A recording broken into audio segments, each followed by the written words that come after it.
بسم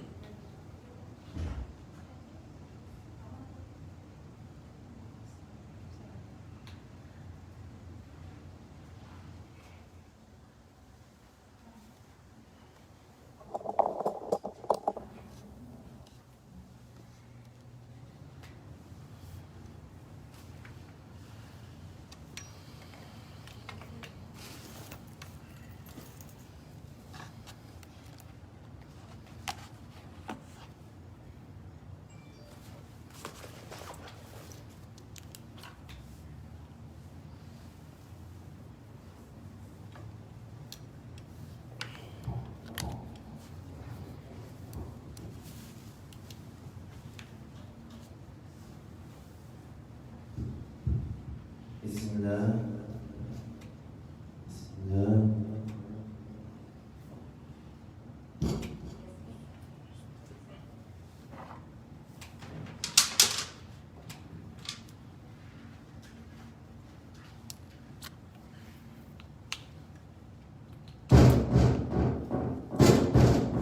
بسم الله. بسم الله.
It's not charging.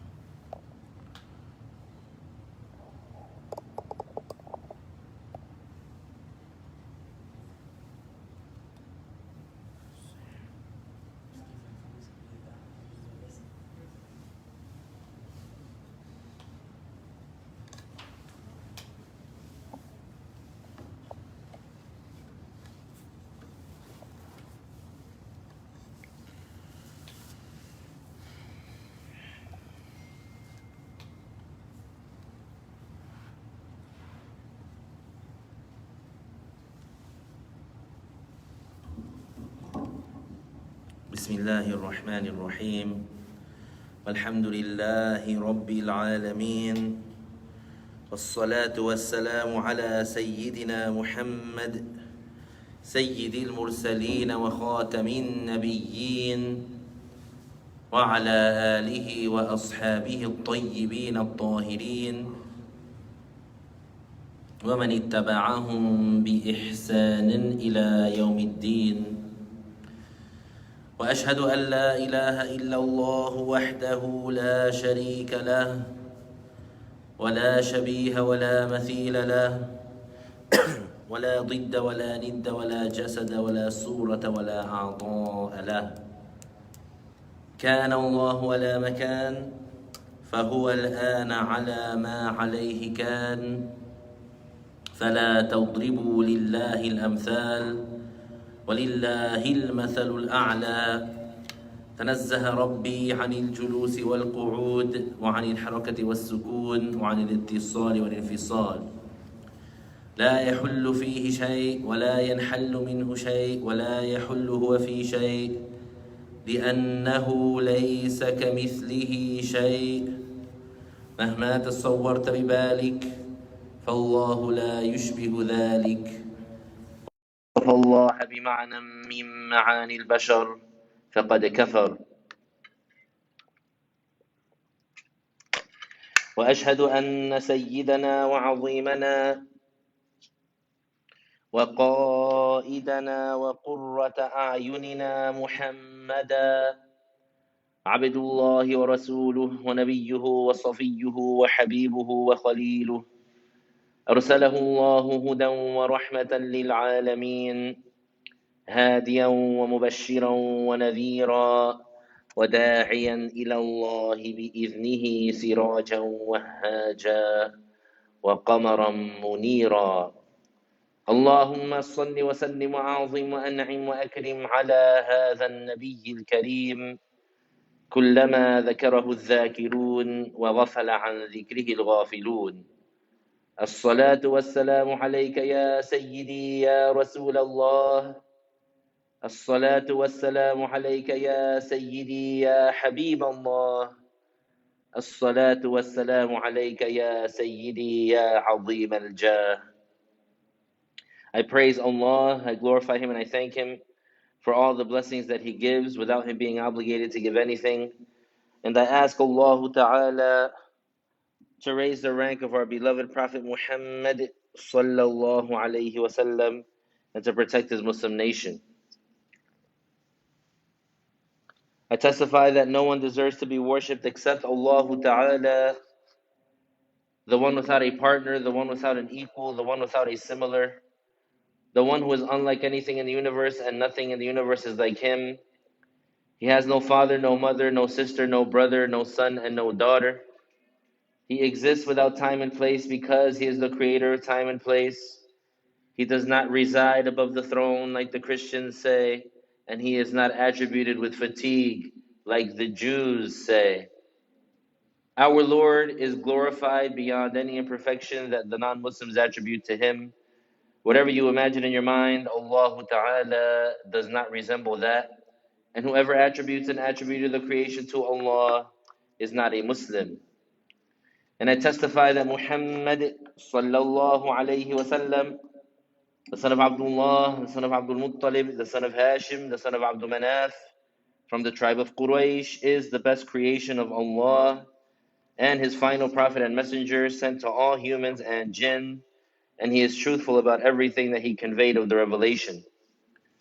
Thereafter, we remind ourselves to have the sincere intention for the sake of Allah in attending this session of Islamic knowledge, because having the sincere intention is a requirement to get the reward. So the Muslim, whenever he does a good deed, he has to have the sincere intention for the sake of Allah to get reward for that good deed. The reward is defined as the compensation that the Muslim receives in the hereafter for the good deeds that he did in this life among what makes him happy. An example of the reward that is guaranteed to the righteous Muslim in the grave is that his grave is expanded approximately 105 feet by 105 feet, and his grave is illuminated with a light similar to the light of the full moon, and the fragrance of paradise would be present in the grave. The sincere intention means for the Muslim to do the good deed, seeking the acceptance of Allah only, and not the praise of the people. So alhamdulillah, we're continuing on in reading the book, the Lucid Word. We have been going over this book, reading from it word for word.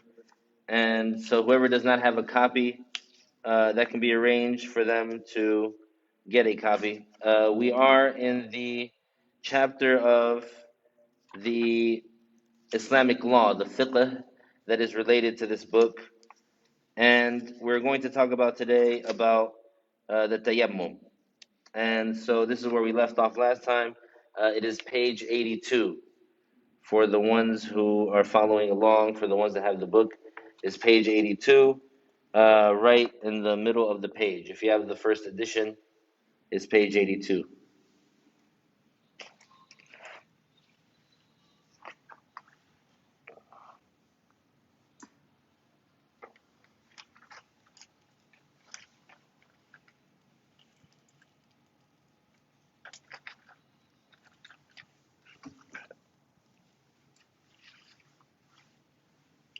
Oh, looks like I lost my pen.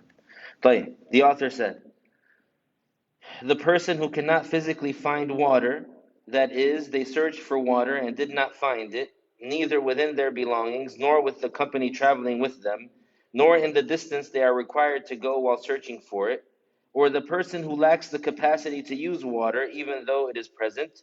For example, if they needed it to drink or were harmed by using water, whether they feared death, impairment of a body part, or prolonging the period of their illness, for instance. In all the aforementioned cases, one makes tayammum.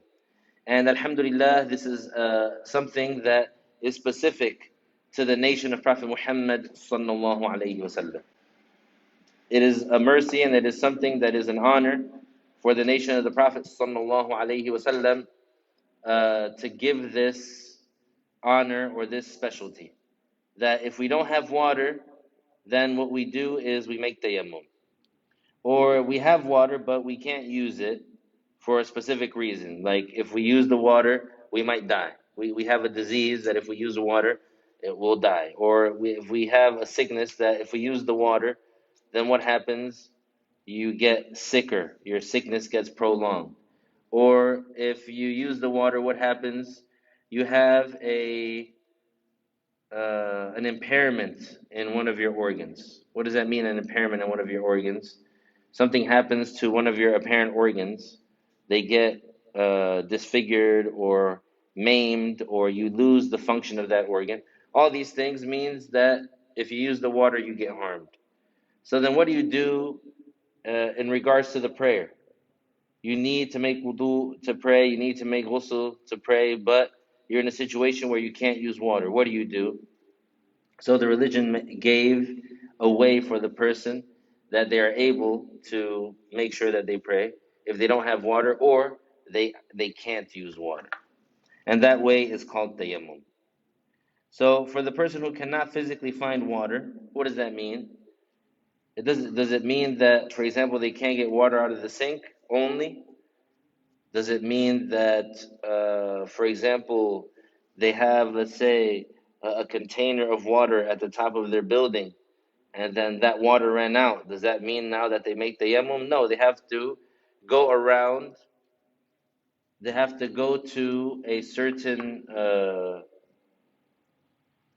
distance to look for the water, and then in that case, if they don't find it, or if they can't buy any, or if someone that they know doesn't have any that wants to let them use for free, or if they want to charge them money, they charge the market price. In this case, the person makes the tayammum. In this case, now the person physically can't find water. But just, for example, not having water come out of the faucet, that by itself is not enough to be considered that the person doesn't have water. In the case where the person, he can't get any, either from another person or buying it from a store or somebody giving it to him for free, or going to, for example, the beach or going to a lake or going to a river, if the person can't do any of that, then the person uses tayammum. He makes tayammum because he doesn't have any water in his near vicinity. Or let's say he has water, but he can't use it. Like, for example, if he is crossing the desert and he only has enough water to drink. So what happens? The person drinks the water for his survival and he makes tayammum because that just means that he doesn't have enough water to survive. So we're going to talk about this process. How does the person make tayammum? What does the person do so that they can pray even though they don't have water or can't use water? It is a condition for the validity of one's tayammum that it be performed after the time of worship that one intends to perform with this tayammum, like prayer or tawaf, has set in. So the tayammum is a type of facility for the person to be able to pray, or for the person to be able to do an act of worship that requires purification.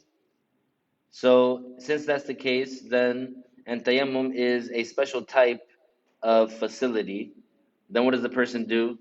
He can't, for example, if he's going to pray, he can't make tayammum before the prayer time is in. He has to wait until, for example, Luhud is in, then he makes the tayammum. And in the case where he can't use the water, he can't find water, what does he do? He waits until the Luhud is in and then he makes tayammum. Same thing for if he wanted to make tawaf and he didn't have the water or he couldn't use the water. So he waits until the time that he has to make the tawaf, and then he makes the tayammum, and then he does the tawaf. Because you have to be on purification to make tawaf. But if you can't be on purification because you don't have water, then in this case you make tayammum and then you do the tawaf. But when do you make it?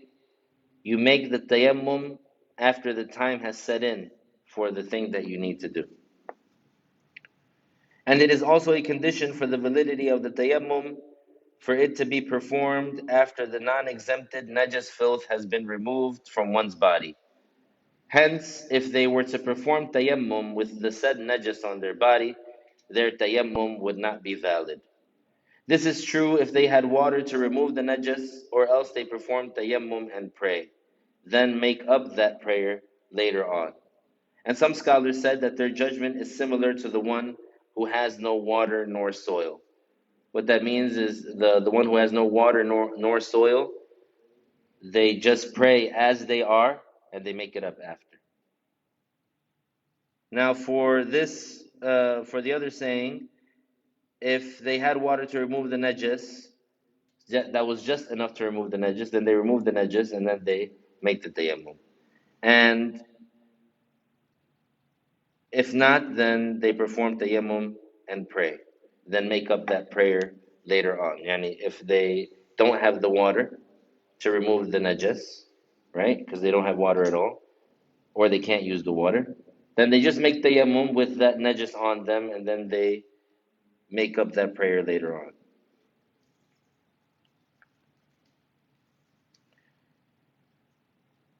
Tayammum is performed by wiping one's face and hands, including forearms and elbows, with the dust of unmixed, purifying, and dusty soil. So, how is the process of tayammum? How does the person make tayammum? What is the actual process of tayammum? The actual actions of tayammum? So, the person has to have soil that's pure and purifying, meaning soil that has not already been used, and that soil has to be dusty. So what the person does is he taps the soil with his palms, and then he rubs his face, the same area of his face that he would for the wudu.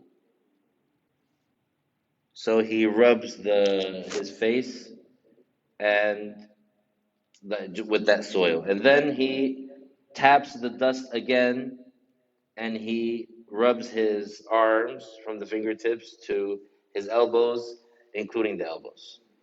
So that's all the person has to do for tayammum. Just the face and the hands. He rubs his face with the soil, then he taps the soil one more time, and then he rubs his arms, including the elbows, both of them. And he can tap it more times. He can tap the soil more than once, but he has to do it at least twice. He has to at least do 2 taps. Now, when he taps it, the first time he taps it, he has to make sure that he has the intention until he wipes his face. Then once he wipes his face, he taps it again and he does his arms. But for that first time when he's going to rub his face with the soil, he makes the intention once he taps it, and as he's lifting his hands to his face, he keeps the intention that I am now making tayammum so I can pray.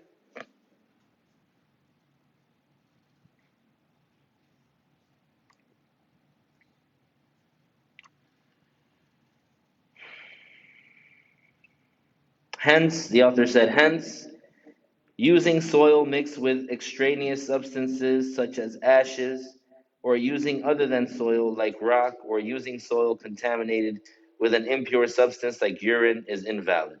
So we said that the soil has to be pure and purifying, and it has to be unmixed with something else.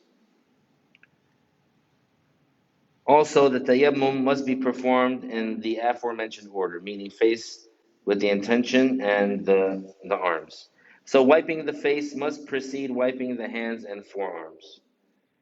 The minimum requirement for tayammum is that it is performed in 2 strikes, that is, transferring the dust of the soil twice. Therefore, 1 strike will not be enough, but more than 2 is permissible.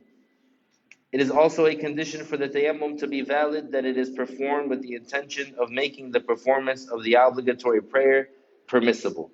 So that's an example of a valid intention, that they're making tayammum so that they can make the obligatory prayer permissible. The intention is made while transferring the dust of the soil to the body part that will be wiped in tayammum and wiping the first part of the face. And we mentioned that already. That's when they would have the intention. And that covers the tayammum, very basic, without many details. Are there any questions about that before moving on? No.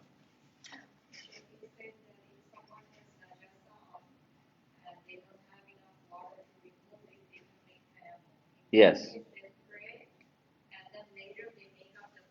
Yes. Correct. Tawaf is when you go around the Kaaba. No. Tayyib, section 12. The prohibitions upon the person who is in the state of minor ritual impurity, the junub, and the menstruating or postpartum bleeding woman.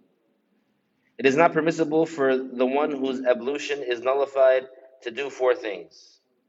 The first prohibition is to perform prayer, whether an obligatory, optional, or funeral prayer. So now we're going to talk about when a person, for example, is not on wudu, they need to make wudu. What are the things that they are forbidden from doing until they make wudu?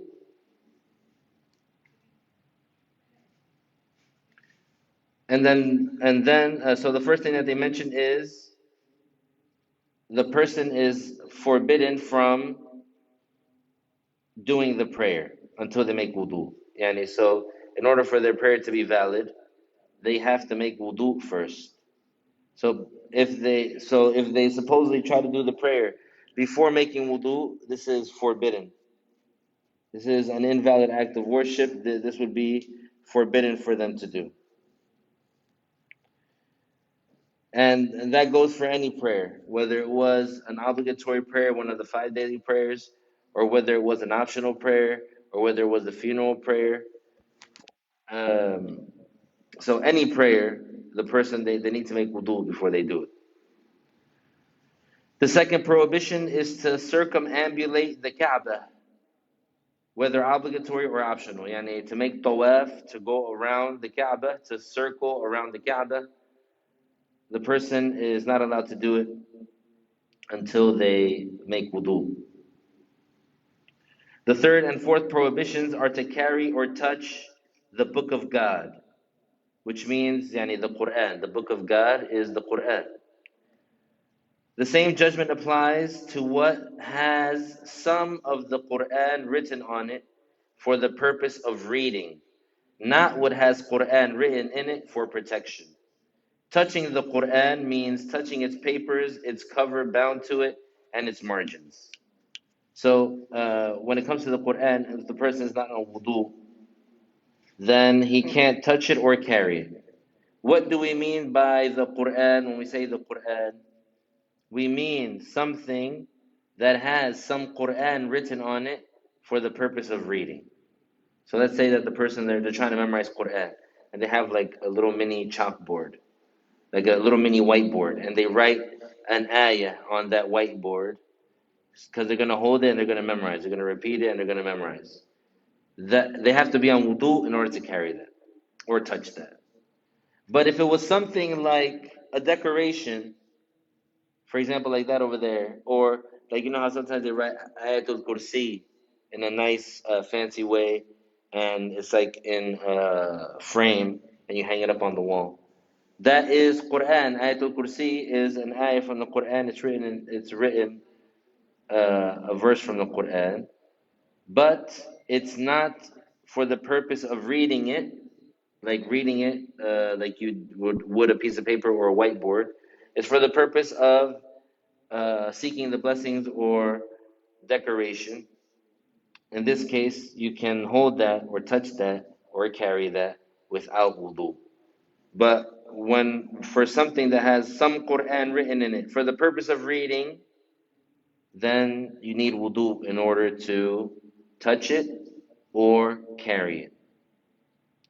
Likewise, if it was something that, and likewise in the sense of not reading, and it's something that's not for reading, is for protection. So there's certain verses of the Quran, if you write them and you carry them with you, they protect you from the jinn. They protect you from the evil demons. They protect you from the devils. Because there are some evil demons, there's some devils that they try to attack the human being, or they try to torment the human being, they try to scare the human being. They like to make the human being suffer. They like to and they do things to the human, any bad things. So how do you keep them away? There's certain verses of the Quran, if you write them down and you carry them with you, it will protect you from those demons. It'll protect you from those jinn. And for other things too, for magic, for the evil eye, there's certain verses of the Quran that they'll protect you from the evil eye. Because some people, they have the evil eye and they look at someone, they look at them with a covetous look, like wishing that they had something of yours, and they don't want you to have it, and there's some envy attached to it, and they'll destroy it. They'll destroy what you have. One person told me that they themselves, they knew someone that their evil eye was strong, and they had heard stories about that person's evil eye, and but they didn't, they wanted to see for themselves. So, and this person, they walked around with like something like a patch on their eye, so that their evil eye wouldn't like destroy things. So the person, said to the person, like, I want to see for myself, like, how strong is it or whatever. So that person asked him, what do you want me to, what do you want me to put the evil eye on it? And so the person looked around, they were in the kitchen or whatever, and the person said, this pot of food. So he opened the lid, and that person opened up their eye patch and looked at the food, and it turned black. Subhanallah.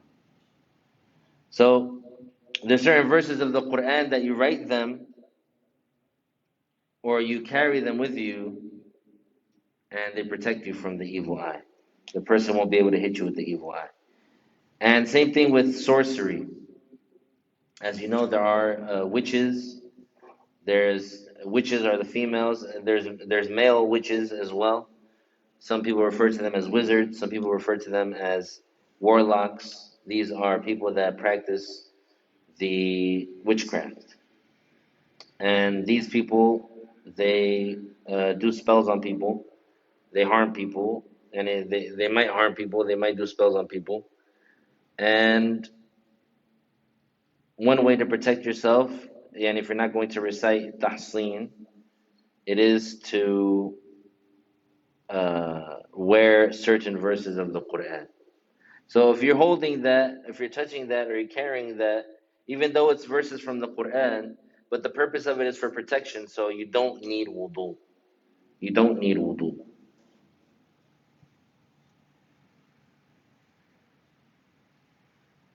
The author said, however, the mumayyiz child, whether male or female, who does not have ablution, is permitted to carry and touch the book of God for the purpose of studying and learning from it, not for any other purpose, such as carrying it from one person to another. So basically, the person who they are, uh, they're young, they're not pubescent. They are someone that is prepubescent, but they are mumayyiz. They have reached the age of mental discrimination. They have the capacity to discern. They have the capacity um, to know the difference between this and that. They have the capacity to understand. These people, these children, they can touch and carry the Quran without making wudu. They can touch and carry the Quran without making wudu. So there's an exception for the child who is mumayyiz but prepubescent. They're mumayyiz but prepubescent. They can touch and carry the Quran for the purpose of studying it and memorizing it without having wudu. And this is an encouragement for that child. The child, he would be happy to memorize the Quran. He would be happy to read the Quran because he can just grab it and read it. You don't have to tell him every time he's going to go practice that he needs to go make wudu, because then that child would, for children, it's usually more difficult for the child to keep his wudu than it is for an adult. Children, they drink a lot of water, they like to go to the bathroom a lot, they like to pass gas a lot, so it's easier for them, and it's an encouragement for them that they'll be able to memorize and read the Quran without having to make wudu every single time. Now, this exception for the child is specific to um, learning the Quran and memorizing it, reciting and memorizing from it, not for the purpose of putting it back on the shelf. So let's say if an adult is reading Quran and he's done, he can't tell his prepubescent mumayyiz child that is not on wudu, can go and put the mushaf back on the shelf, because he's only allowed to not touch it. He's only allowed to touch it without wudu when he is using it for reading or memorizing.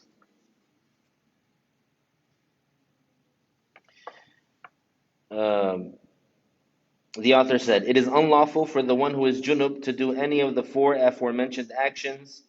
Additionally, it is unlawful for the junub to do two other actions. The first action is to recite Al-Quran with the tongue in the manner that the recitation is audible to the reciter, even one letter with the intent to recite Al-Quran. The second prohibited action is to stay in a mosque or to go back and forth within the mosque, not merely passing through." So now we're talking about the person who is junub. And junub means, for example, that the person had sexual intercourse, or the person emitted their mani. They're junub now. This is bigger than not being on wudu. And this is a bigger type of ritual impurity than not being on wudu. So the person is not allowed to do those four things that we said, which are prayer, making tawaf, circumambulating the Kaaba, yani going around the Kaaba, touching the Quran, or carrying the Quran. The person who's junub can't do any of these.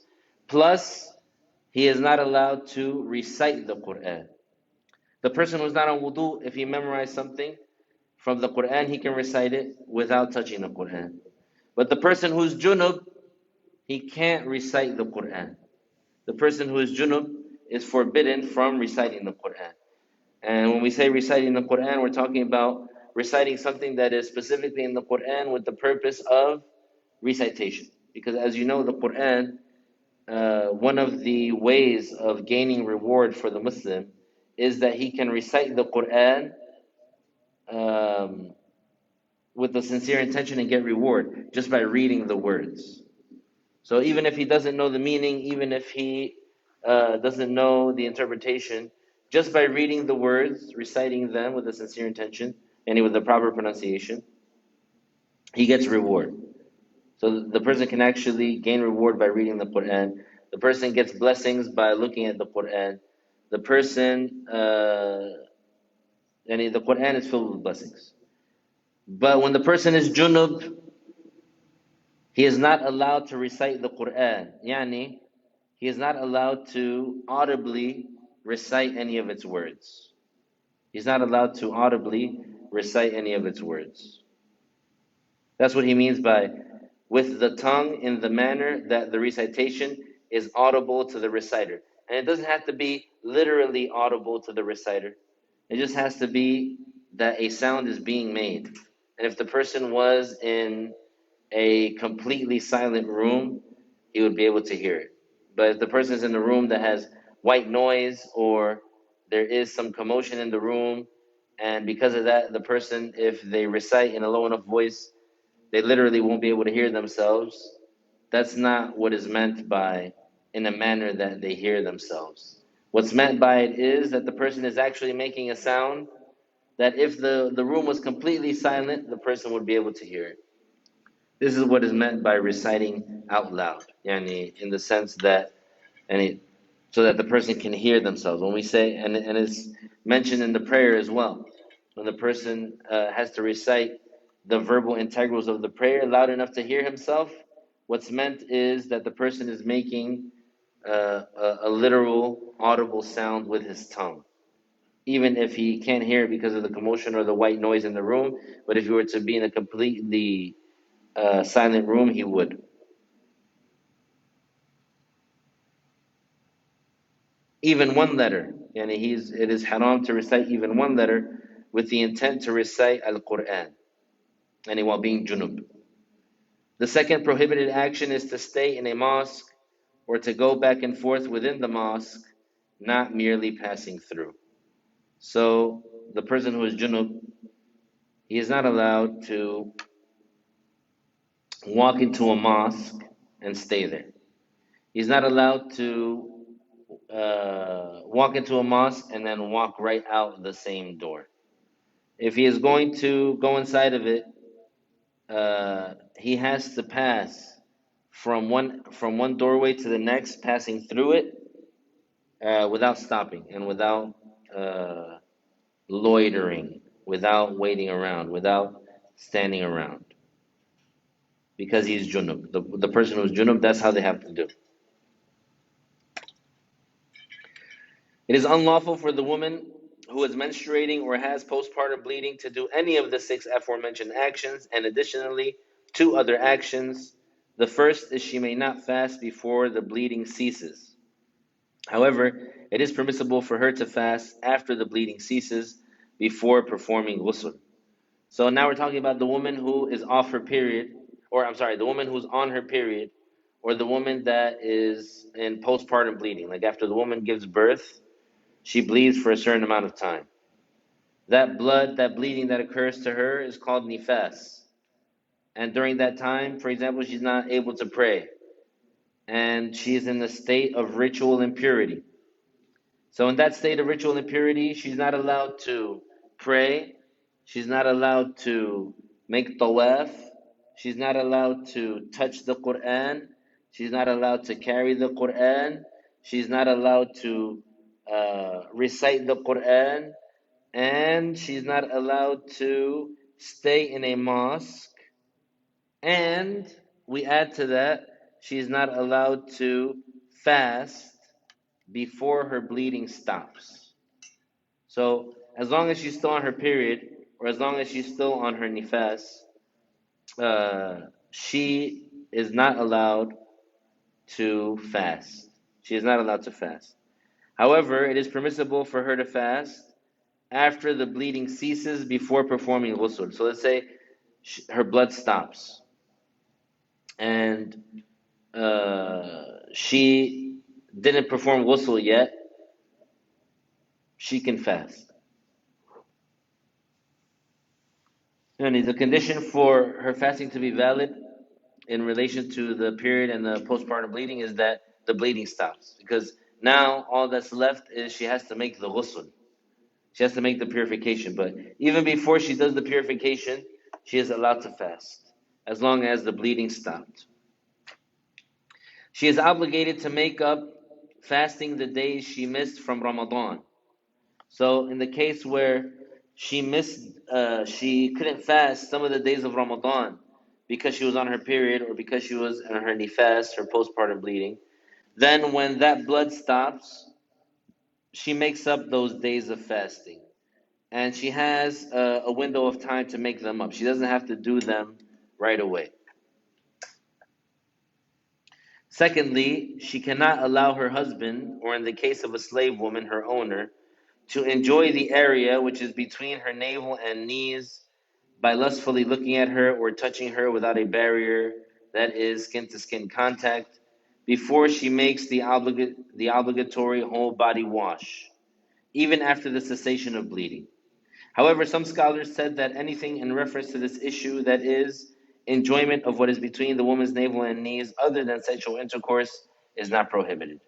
So, in the case of the woman who is on her period or postpartum bleeding, we said that one thing that is additional that she can't do is that she cannot fast until her bleeding stops.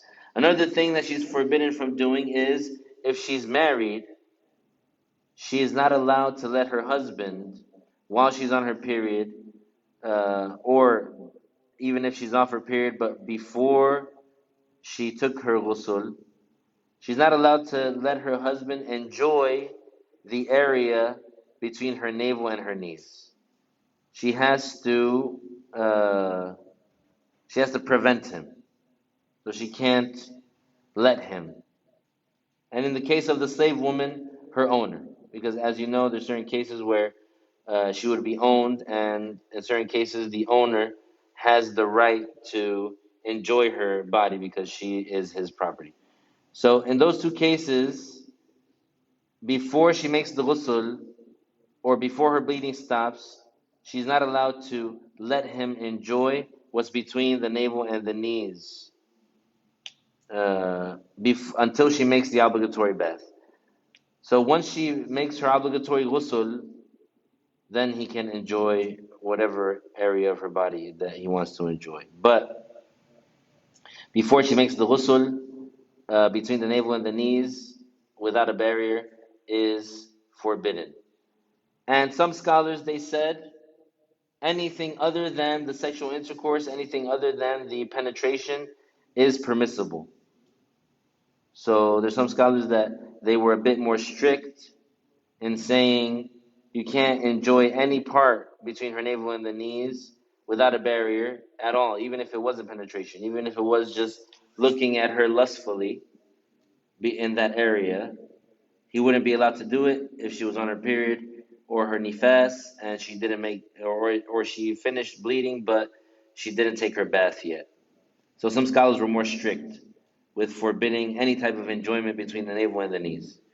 And some scholars, they were less strict, and they said he can enjoy what's between the navel and the knees without a barrier, but he can't have intercourse. So he can do anything except intercourse.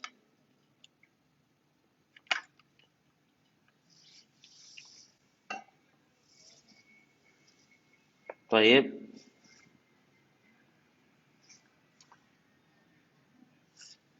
Any questions about that before moving on?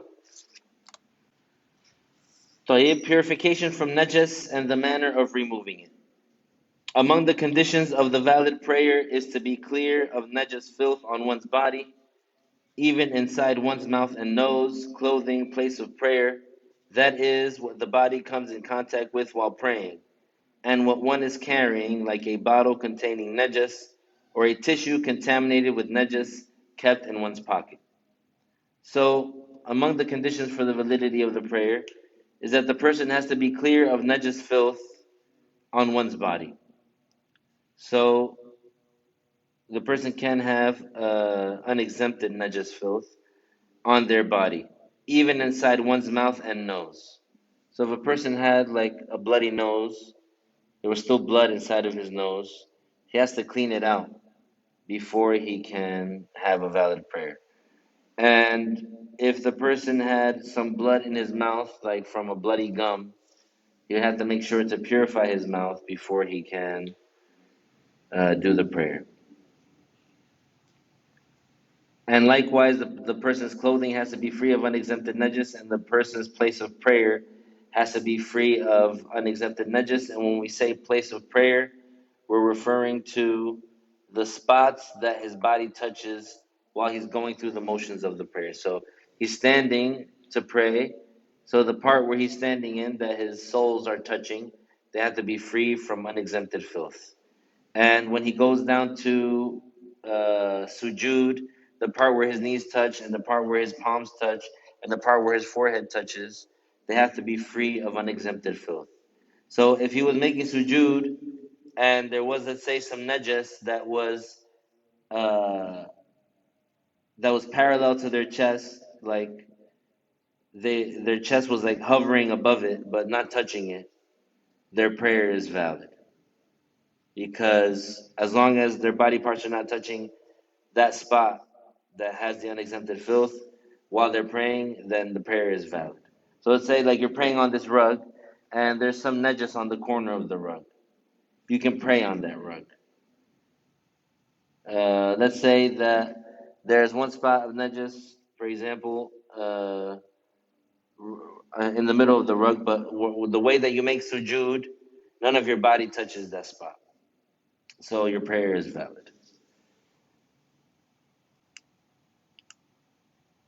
And what one is carrying, like a bottle. So if a person is carrying something on their person, like let's say they have a backpack or they have something in their pocket, that's filthy, that's not just filthy, their prayer won't be valid.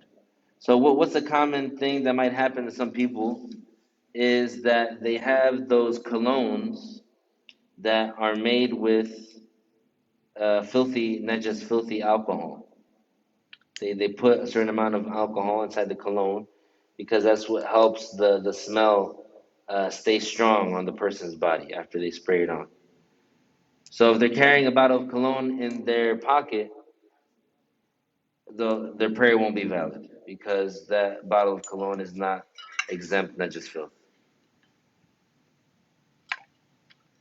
Another example is like if someone uh, and if they somehow had like a vial of blood or a vial of urine in their pocket, or they're carrying it, their prayer won't be valid. Or, for example, if some of the clothes that they were wearing was made of filth, like pig skin, right? Isn't some clothes made from pig skin? So if they're wearing that, their prayer won't be valid. Somebody had a question? Go ahead.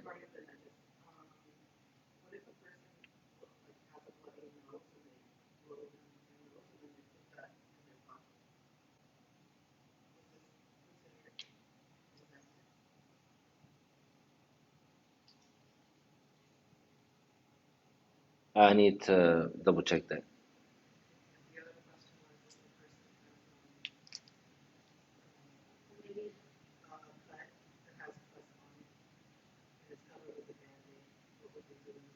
No, that's and if they can't, if the wound hasn't healed yet and they can't like wash it off, then it's exempt.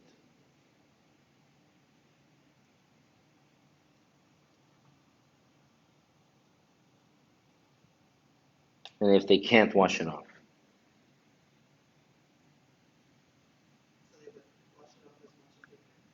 if it's not healed, I'm sorry, if it's healed, like let's say it's healed, it's not healed, so it's still an open wound. Yeah, then they are they still able to make wudu?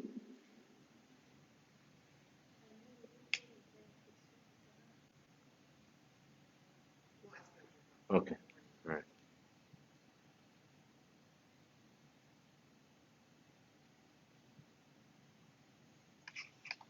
Go ahead. Yes.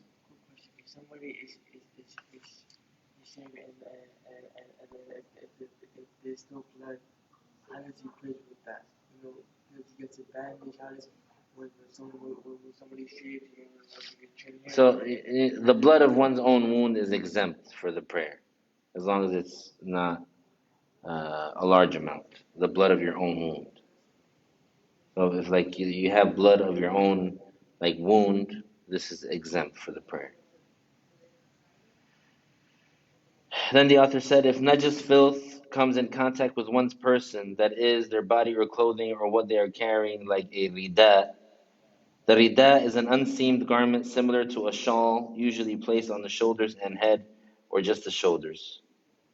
So if najis filth comes in contact with one's person, that is their body or clothing or what they are carrying, like a rida, one puts over their shoulders, their prayer is invalidated whether the najis is dry or moist, unless they cast it off immediately by shaking off the dry najis that had fallen on one's clothing, or by immediately removing the rida contaminated with either the dry or moist najis filth. Then one's prayer is not invalidated. This is also the case if the najis filth is exempted, like being stained with the blood of one's wound, in which case one's prayer is not invalidated either. So the blood of one's wound is not, it doesn't affect the validity of the prayer. So the person, if they have like a scratch or something like that, or whatever, they have something on their hand, that's the blood of their wound.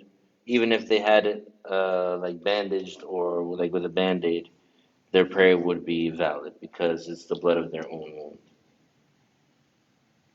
And we'll stop here for today. Any questions other than what we mentioned or about what we mentioned?